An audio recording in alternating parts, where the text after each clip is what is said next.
नमस्कार. Digital guide 365 या YouTube channel मध्ये आपलं स्वागत आहे. आम्ही आलेलो आहे जंगलामध्ये फिरायला आणि याच जंगलामधली काही नव्या जुन्या गोष्टी तुमच्यासोबत शेअर करणार आहोत.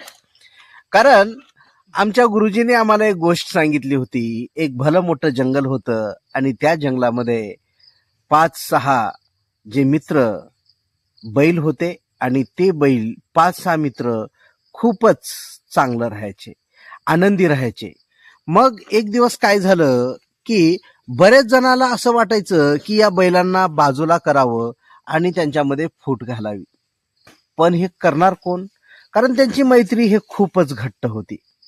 कारण त्यांना बाजूला करण्यासाठी एक वाघ खूप दिवसापासून टपून बसला होता.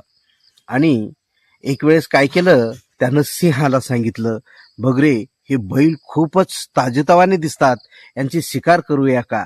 सिंह म्हणला, मी गेल्याच्या नंतर ते सगळे पळून जातील, मी बघ त्यांची शिकार करून दाखवतो.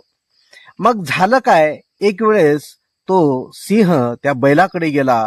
सगळ्या बैलांनी त्याच्या पाठी लागू लागू 6च्या 6 लोकांनी त्यांना मारलं आणि सिंह हा जमिनीवर कोसळला. दुरून हा वाघ बघितला आणि म्हणला, हे बैल यांना काय क्रमाक्रमाने मारावं लागेल. आणि यांनी एक युक्ती केली.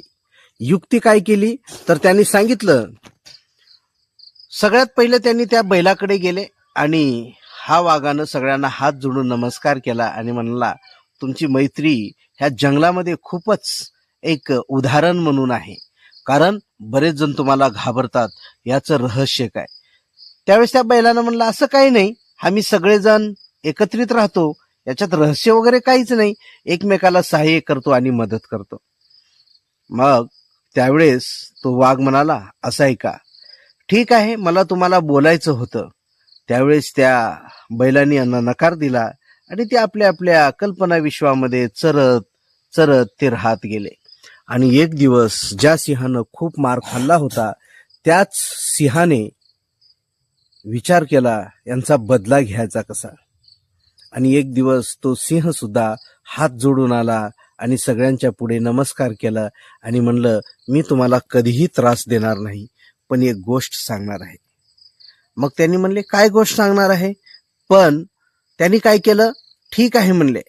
आणि तो सिंह प्रत्येक जणाला बाजूला न्यायचा आणि त्यांच्या कानामध्ये काहीतरी फुसफुस करायचा आणि एकच सांगायचा, कुणालाही सांगू नको.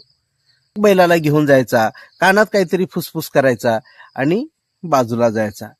आणि त्याच्यानंतर झालं काय,